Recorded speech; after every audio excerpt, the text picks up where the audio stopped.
Exam பாயிண்டருக்கு வரவேற்கிறேன். ஜாலியன்வாலாபாக் படுகொலை நடந்து 21 ஆண்டுகளுக்கு பிறகு மைக்கேல் ஓ டயரை படுகொலை செய்த உத்தம் சிங் பற்றிய முழுமையான தகவலை பார்க்க போறோம். எல்லா பாயிண்ட்டுமே எக்ஸாம் பாயிண்ட் தான், நோட் பண்ணிக்கோங்க. உத்தம் சிங் பஞ்சாப் மாநிலத்தில் டிசம்பர் 26, 1899 பிறந்தார். புரட்சிகர சிந்தனை கொண்ட உத்தம் சிங் அமெரிக்காவில் இருந்தபோது காதர் கட்சியில் இணைந்து தொண்டாற்றினார். 1914 ஆண்டு நடைபெற்ற கோமகதா மாரு சம்பவம் அவருடைய வாழ்வில் முக்கிய தாக்கத்தை ஏற்படுத்தியது. ஏப்ரல் 13, 1919 பஞ்சாப் மாநிலம் அமிர்தசரில் நடைபெற்ற ஜாலியன்வாலாபாக் படுகொலை அவருடைய வாழ்வில் முக்கிய தாக்கத்தை ஏற்படுத்தியது, அரசியல் செயல்பாட்டுக்கு தூண்டியது. 1927 ஆண்டு ஆயுத சட்டத்தின் கீழ் கைது செய்யப்பட்டு 5 ஆண்டுகள் சிறை தண்டனை பெற்றார். உத்தம் சிங்கை ஒரே ஜெயில வச்சிருக்காம தொடர்ந்து சிறை மாற்றம் செஞ்சாங்க. அப்படி ஒரு சிறை மாற்றத்தின் போதுதான் பகத்சிங்கை சந்திக்கிறாரு. பகத்சிங்கோட கொள்கைகள் அவருக்கு ஈடுபாடு இருக்கு. தன்னுடைய குரு என்றும் சிறந்த நன்மை என்றும் பகத்சிங்க சொல்லியிருக்கிறாரு உத்தம் சிங். ஏற்கனவே கோமகதா மாரு சம்பவம், ஜாலியன்வாலாபாக் படுகொலை உத்தம் சிங் மனசுல மிக ஆறாத காயமா இருந்துச்சு. இந்த நிலையில பகத்சிங்கோட தூக்கு பற்றிய தகவலும் அவருக்கு கிடைக்குது. அவர் இன்னும் வீரியமாக செயல்படணும் பிரிட்டிஷ் எதிர்த்து அப்படிங்கிற முடிவுக்கு வராரு.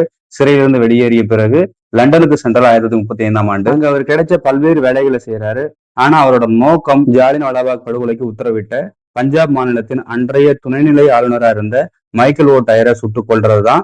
அதற்கான நாளை எதிர்பார்த்து காத்திருந்தாரு. 1940 மார்ச் 11 லண்டனில் உள்ள காக்சன் ஹாலில் மைக்கேல் ஓ டயர் ஒரு மீட்டிங்ல பேசி முடிச்சு வரும்போது துப்பாக்கியால் சுட்டுக் கொண்டார் உத்தம் சிங். ஜாலியன்வாலாபாக் படுகொலை நடந்து 21 ஆண்டுகள் கழித்து அதற்கான பழி தீர்த்து அவர் சிறையில் இருந்த போது தன்னுடைய பெயரை ராம் முகமது சிங் ஆசாத் என்று மாற்றிக்கொண்டார். இது இந்திய ஒற்றுமைக்கான ஒரு அடையாளமாக கருதப்படுகிறது. சிங் லண்டன் சிறையில் இருந்த பொழுது சிறை நிர்வாகத்தை எதிர்த்து 42 நாட்கள் உண்ணாவிரதம் வந்தார்.